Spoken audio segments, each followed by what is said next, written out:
Welcome to the Brew Crew Review Podcast, the show by fans for fans of your Milwaukee Brewers.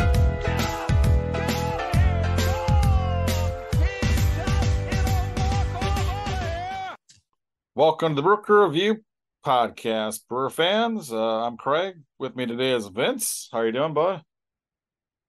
I'm doing great, Craig. How are you, man? Doing all right. Ready to turn the page, I guess. As well as the Milwaukee Brewers. As you might have seen, our last podcast was called End of an Era.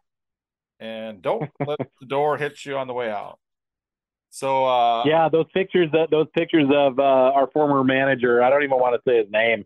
I don't even remember who it was, but our former manager wearing a Cubs jersey at the press conference yesterday. I think our colleagues Scott and Chad were there, but that's probably where they still are actually. But yeah, it was hard to look at those pictures a little bit of him putting on that Cubs jersey for the first time, I will admit.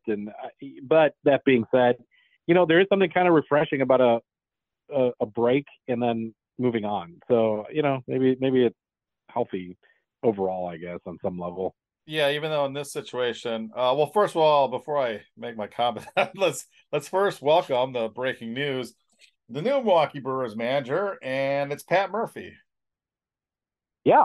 So that was news as of pretty late last night that it came out. So yeah. So I think it's official today. So I guess what were your thoughts when you first heard, and what are your thoughts on Pat Murphy, I guess?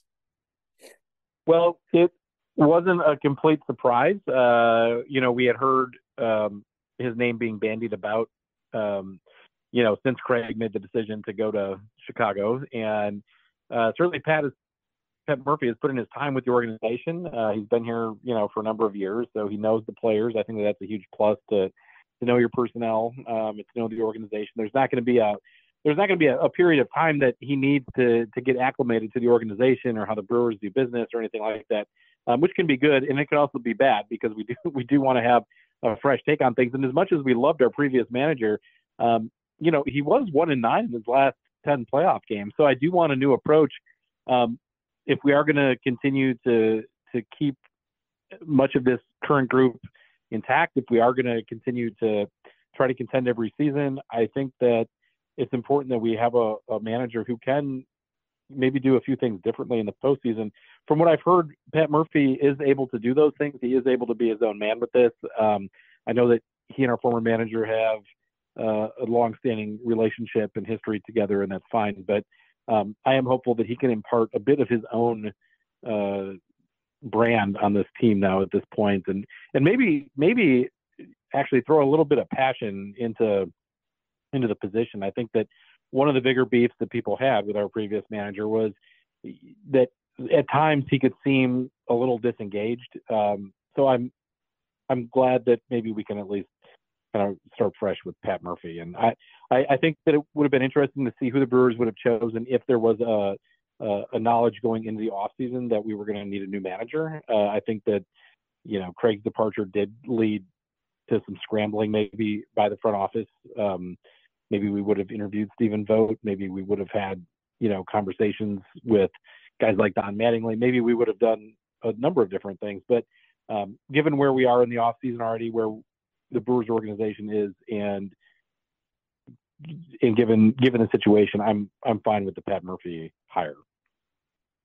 Yeah, that's very interesting. And again, it's like kind of a known commodity. I will admit that when I first saw, it wasn't shocking. Obviously, I think a lot of Brewer fans thought maybe Pat would follow Craig to Chicago. But again, a lot of these things are just kind of like made up storylines as far as like, Craig Counsell might follow David Stearns in New York. Well, that's not necessarily true. I think that was kind of made up by the media. And similar here, it's like, yeah, of course you have a relationship. A lot of times you bring along your coaches or whatever. But I think Pat Murphy has been a member of the organization for quite a while, and he's pretty established. And so I will have to say I was a little bit disappointed. Not that there was any names out there that I was really gunning for. I mean, but obviously there's some sexier names like Don Mattingly, Donnie Baseball, or or even some former Brewers like I was rooting for secretly, like Carlos Villanueva.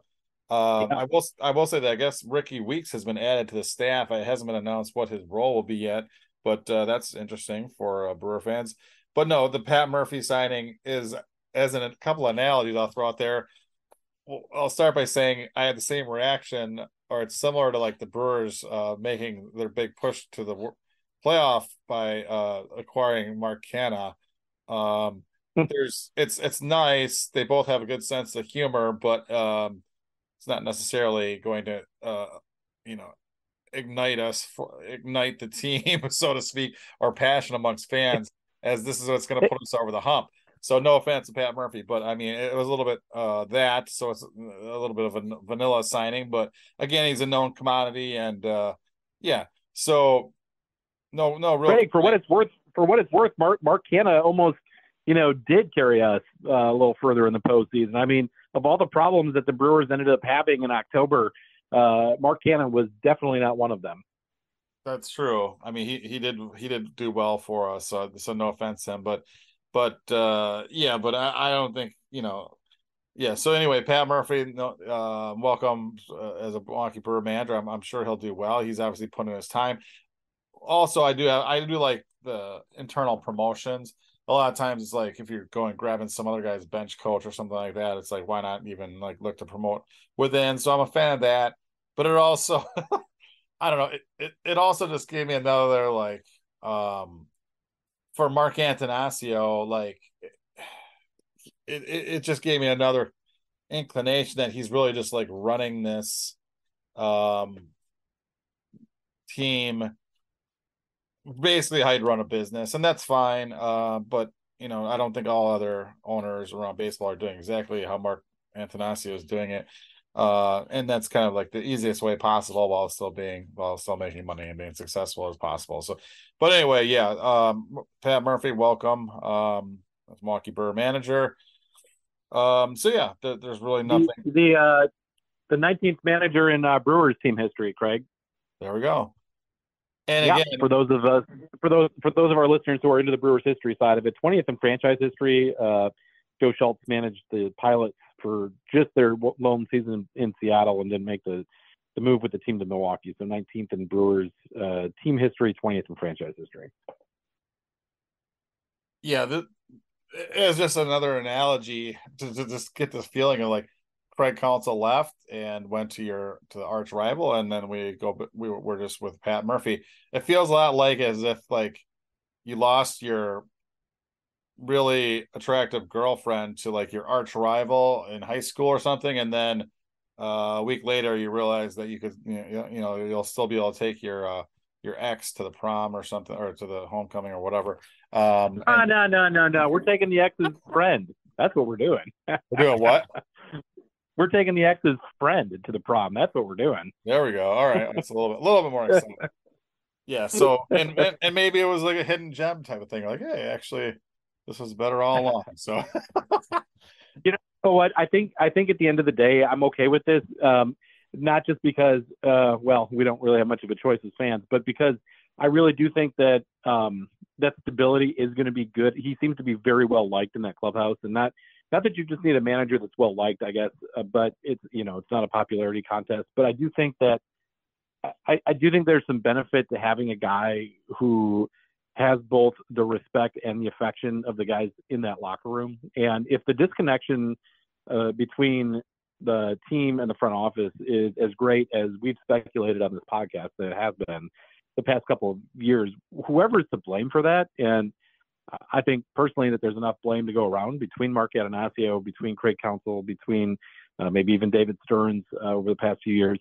Maybe a guy like Pat Murphy can come in and wipe the slate clean a little bit and manage those relationships a little bit more effectively. Maybe his in-game style is a little different too. I don't know. He had a great track record as both a college coach and a minor league manager. So, I don't hate it off the face of it. And while there may have been other candidates out there who could, in theory, be better managers, I don't know who the Brewers were going to acquire without starting that process earlier in the offseason. And at this point, I think that there's some value in having some certainty at the top in the dugout. We've already had the GM meetings. I think that there's still a couple of weeks till the winter meetings, but these things are going to be happening sooner rather than later already at this point. So I think there's some value in that, and it remains to be seen how many of our current coaches Craig Counsell is going to take with him to Chicago. I know they're all under contract, but I think that there's a very reasonable chance that at least a couple of them leave for the Cubs after getting offered a contract by the Cubs. And some of those decisions can only happen after the Brewers have a manager too, to see what guys are going to do. So I think for the value of some certainty that there, was some reasons to announce, Pat Murphy's hiring just last night. Yeah, and within 24 hours of this Monday's introduction of Craig Counsell as a different team's manager, it was reported that the Brewers would be open to trading players, and that almost is like going without saying. But I think it was alluding to the fact that as far as any of our impending free agents, most namely Corbin Burns and Willie Adames at this point, are probably, not off the table. I guess I'll just put it that way. And they probably shouldn't have been to begin with, but that's interesting. And yeah, no, Pat Murphy and Antanasio said he came right out and said he went and talked once the Counsell thing was official. He went and talked to some of the guys in the clubhouse, whatever, and got their feel for things. And obviously, to me, they put in a good word for Pat Murphy. And there's lots of stories about this guy, and players seem to really like him. And I think he's got the respect, and I think that's square number one as far as getting this started. And he's already a known commodity, and a lot of players, internally like the continuity of that. So this has been a successful club for 6+ years or whatever, and a lot of these guys have been around long for rides. So I think having Pat there at the helm now, I think is a good thing for the franchise. So we'll move forward and and hope for the best. So yeah, I guess, do you have any other thoughts? I guess we could talk on some other player movement that's been happening. We didn't really get the chance to touch on our last podcast, the Craig Counsell news, but and that's well, first of all, speaking of Mark Canha, the Brewers did have I think a $10.5 million option on him. They instead decided to trade him to the Detroit Tigers for a relief pitcher. And what were your thoughts on that move? Was it surprising? I guess they would have, if they would have not picked up the option, they would have had a $2 million buyout. So if nothing else, they saved themselves a $2 million buyout if indeed they weren't going to pick up the option by trading to Detroit, and they got just like a middling reliever prospect in return for him, a right-hander. So did you have any thoughts on that? Was that surprising to you? It was a $9 million, choice, I guess, for the team to make. I thought Mark Canha did a great job here last year. I personally probably would have kept him at some depth, just given the amount of at-bats that Tyrone Taylor got last year, that I'd quite frankly rather see going to Mark Canha. I think that, we're going to trend younger in the outfield. We do have quite a few young outfielders. I think it's, obviously with Garrett Mitchell hopefully healthy all season, you're not going to need to get as many at-bats to other guys, but I still think that you could have used Mark Canha in some way, shape, or form on this team. He can play first base. He can play outfield. He's a left-handed bat. He's got some power. He wanted to be in Milwaukee. He said that very publicly. So for all those reasons, I think that the price tag was reasonable, on that option for a player of his caliber. I think for all those reasons, I probably would have exercised the option. And so I was a little disappointed. Surprised? No, I'm not surprised. We've seen ownership tend to go cheap for the last several seasons. So no, I'm not surprised at all. But I personally would have probably rather seen us exercise the option. Yeah. I mean, my first thought, I do like Canha, but to be able to spend that $10 million on hopefully an upgrade and somewhere on the roster, because of the fact that if you look at our outfield, and some people are like, well, Mark Canha can play first base. Well, that's true, but he doesn't really have the ideal first baseman bat, so to speak. But he was obviously valuable in the outfield and versatility wise. But really, if you look at the Brewers outfield right now moving forward, we have held on to all of our young outfielders. So going into 2024, we'll have Sal Frelick almost for sure, probably everyday job. Same thing with Garrett Mitchell if he's healthy. You have, of course, Christian Yelich under a contract for a while still, so that's your outfield right there. But then you also have Joey Weimer, who's obviously ready for major league at bats and should probably be hitting pretty regularly. And then on top of that, 2024 should be the arrival of Jackson Trio, one of the top prospects in baseball, Yeah. and one of the best Brewer prospects in quite a while,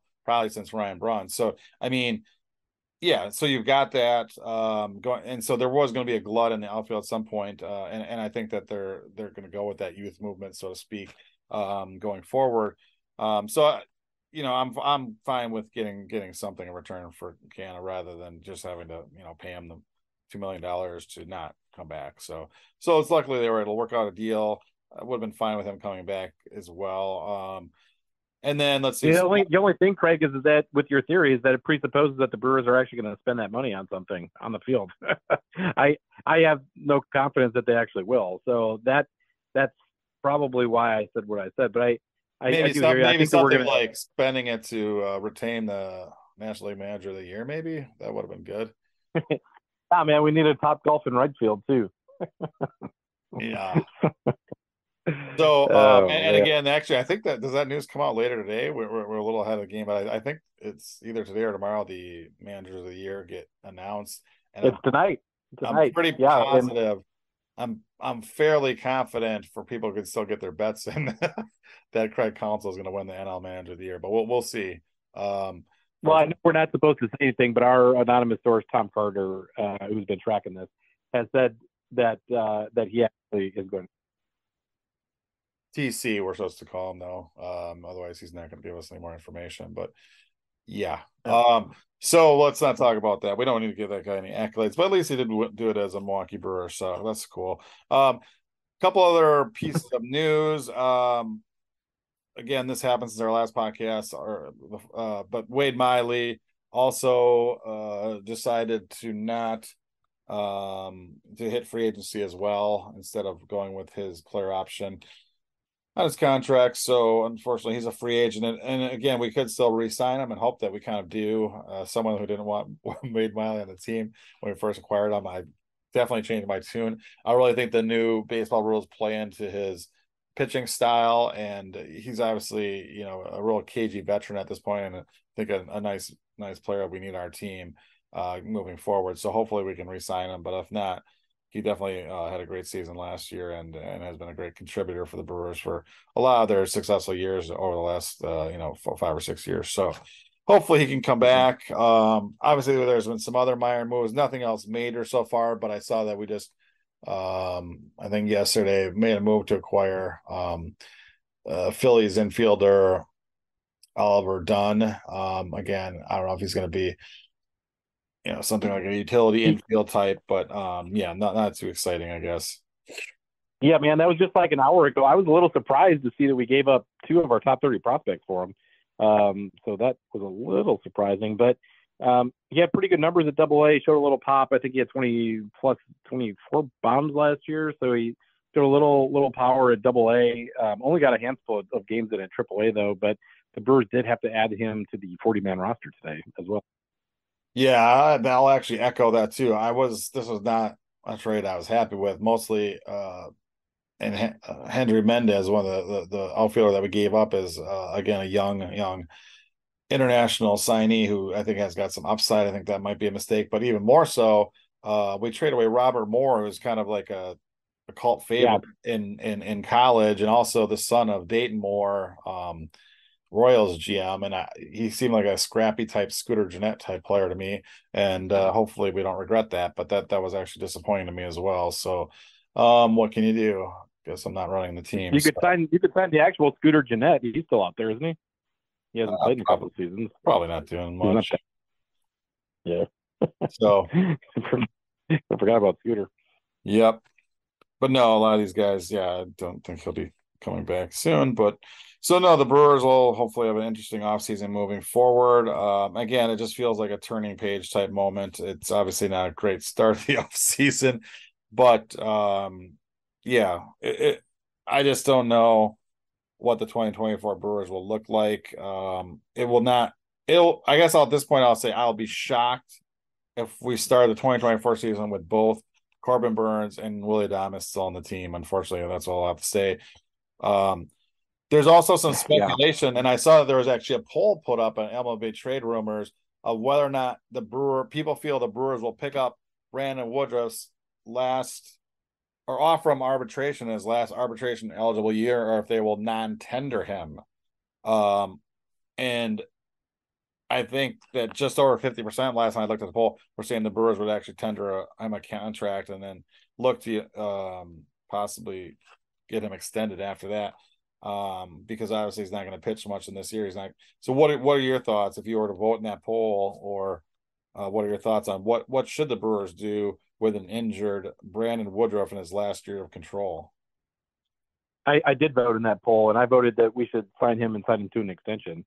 I think that Woodruff has enough of a track record that we could probably get that second year cheaper than we would have otherwise. And I think that there's probably a 50-50 chance that Woodruff could come back and pitch in August. That's why I'm a little leery of selling. And I know that most, just about everybody would disagree with me, but there's a big part of me that thinks, you know, we should keep Burnes and see what happens this year and roll the dice. And Adames, you know, he's fine, but he hasn't been a player that I thought we've actually needed a ton at shortstop. I mean, I think that we can replace him if need be.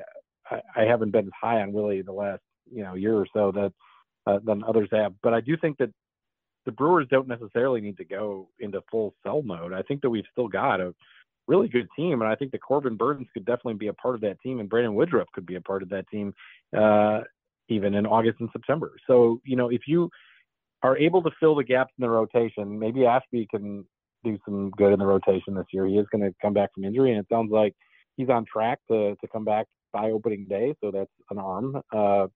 Maybe we can bring back Miley on another 1-year deal. That's reasonably priced. Maybe we can go out and get a pitcher, you know, who knows? But I think that the Brewers just automatically trying to sell all of their pieces is maybe not the best strategy. I guess if we're going to go for a full on rebuild, it is what it is. But I would take a chance and see what happens, and then move guys at the deadline if it's not working out, and take one more chance with this group of guys. Well, yeah, I actually agree with the fact of at least keeping them to the trade deadline and see where we're at. If we're in contention, just let them play it out until, and then, you know, offer them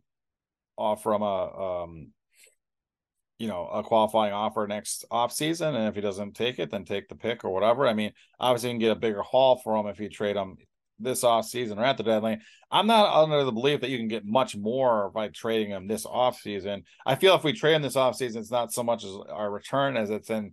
We actually would like to save the 2/3 of his salary that it's going to cost us if we keep him into the season. And to me, that's not acceptable. That's just being cheap. So let's hope that's not why we do it. Yeah. But I think you're getting the overall impression that the Brewer fans feel like this is kind of like we may have to go on a slight reset / rebuild, soft rebuild here, given the circumstances of the changes, in upper, in the manager and whatnot. But maybe not everyone's feeling that way. Like for instance, if we were to sign Shohei Ohtani, which is a possibility, we will the number one free agent out there. I'd say that. Well, first of all, I'll say to our listeners, if that happens, Vince and I promise that we will have a podcast out for you that same day, within hours, hopefully. If and when that happens, hopefully when. We promise you that. In fact, I even am pretty confident Scott Bartell will be joining us. So it'll be an exciting day for Brewer fans all around and our Brewer Crew Review listeners to happen. So let's all hope for the best. If we are unable to sign Shohei Ohtani to a contract, is there any other top tier free agents that you've got your eye on as we enter the early parts of the offseason? Well, I've liked him for a long time. I still like Marcus Stroman. I think that he would be great in our rotation. He could pick up some of the workload that Woodruff is going to not be able to fill. I'd love him in the playoffs too. I still remember the way that he pitched in the WBC for Team USA in 2017. I just know that he's a big game type of guy. I still like Marcus Stroman. I also like Marcus Stroman. I think that would be a great signing. I do think that he will probably command a minimum of a 4-year contract, which again, if we're moving on from some other guys, and again, this is when, like, if you're smart running a team, saving the money, trading Burns while he still has interest of other teams. Obviously, he's at a next tier or two up from Marcus Stroman, most likely, really in his quality, getting a nice return package for him, but then taking the money saved and signing a guy to replace him immediately makes a ton of sense to me. And that way I really like our rotation, even if, okay, now Brewer fans don't want to hear this, but if Brandon Woodruff and Corbin Burns, if neither of them ever pitched another pitch for the Milwaukee Brewers, that's a sad, sad day. But let's just say that's going to be true at some point. And again, with Woodruff, I do think he can sign a 2-year contract with us. It's under his and the Brewers' benefit to do that. And there's some risk involved on both ends, but I think that they both like each other enough that I think that's a possibility. But let's just say it's not. And if you look at what's left of the Brewers rotation, we still have Freddie Peralta, then at top of the rotation. We still have, like you said, Aaron Ashby coming back. We have some nice AAA guys, Robert Gasser. Yeah, Robert Gasser. And we also have another one of the best pitching prospects in baseball, who's probably another year or two away, and Jacob Mizrowski, who's going to be arriving at some point. So the future to me still looks bright for the Brewers rotation. It's not going to be having, most likely a whole loaded with aces as it has been the last couple of years, but I think it's still pointing in the right direction and still exciting. So if you add one more guy like a Marcus Stroman to that mix, I think you're still really solid pitching wise. And so, that's a name I like as well. I obviously like Aaron Nola quite a bit, but I think he might be priced out of our market 1 tier up for Marcus Stroman, probably, and a little bit too pricey in both years and annual average that he's probably going to get. But there are some of my other favorites out there as free agents, which I'm sure we won't get because we don't get players I like. But Sonny Gray is out there and probably be on a shorter term. I knew you were going to say Sonny Gray. Yeah, that was coming. And he's about the same quality as Marcus Stroman, but I think that he, a little bit older, would go for a little bit less years in his contract, which might be attractive to an owner like Mark Antonazio. But no, Stroman's a great one. And in our next podcast, we'll talk about more about who's still out there for the Brewers to potentially sign, and we'll see. So we'll probably have to wrap it up for this podcast. But again, welcome Pat Murphy, who's already been a member of the Brewers coaching staff, but now he's the field manager. So, really quick too, Craig. We did run a poll, or Scotty's interns ran a poll before we fired them that said, let me just jump the results. Do you like the Brewers hiring of Pat Murphy as the team's new manager? We asked on our Twitter feed, which is a Brew Crew Review 1. Our Twitter feed, or you can email us at Brew Crew Review Podcast with an S. But this poll on Twitter, do you like the Brewers hiring of Pat Murphy as the team's new manager? 38% said yes, absolutely. 9% said no, need to move on. An overwhelmingly large amount of 52% said meh, and 1% said other. And I asked why, or our interns asked why below, and some of the comments, not ultra inspiring, but I can think of worse options. So that's kind of the gist. I'm afraid he's a placeholder and a sign that Mark is planning a fire sale, said My Only Lemonade. And Daniel Mueller said other. What the bleep do I know, though? And so we've got, a few more hours actually for people to chime in on our poll. But so far, with 359 votes in and 6 hours and 49 minutes left, those are the results. So 38% of Brewer fans, according to our very scientific poll, do like the hiring. All right. Well, that's a very exciting poll, and thanks for everyone who contributed to that. Unfortunately, the results of the exciting poll are the winning results are meh. So I guess that's what I will have to title. I will this podcast. Does not inspire a ton of confidence, but hey, whatever. Also, really quick from the social media side of things, a report here from the interns. There was a picture that one of them put up yesterday of Craig Counsell putting on his Cubs uniform with a caption, live picture of Benedict Arnold trying on his British Army uniform. Got over 19,000 views on our social media. So thanks again for all the engagement on our social media. 271 likes, 39 retweets, but 19,000 views. So certainly we're getting that out there. So thanks to the interns, who we did have to fire for other reasons, but we will, I'm sure, hire some more. Yeah, and for anyone interested in being an intern, go ahead and send your application to Scott Bartell at brokerreview at gmail.com. If you are not a female, you can go ahead and send that in anyways, but it may be circular filed. So, but anyway, yeah. So thank you for all our interns and all the great work that they do with the social media and for servicing Scott Bartell, who's in charge of that end of our production. So thank you for that. And yeah, let's have a great offseason, Brewers. Looking forward. I'm going to start staring out the window until baseball comes back. Yep. Yeah. Greg. Outside of that, let's get through Sounds good. Let's get through this winter with some nice hot stove action, and we'll hope to bring you that on the next podcast. So thanks for listening, and go Brewers. Thanks, Craig. Go Brewers. Thanks, Scotty. Thanks, Chad.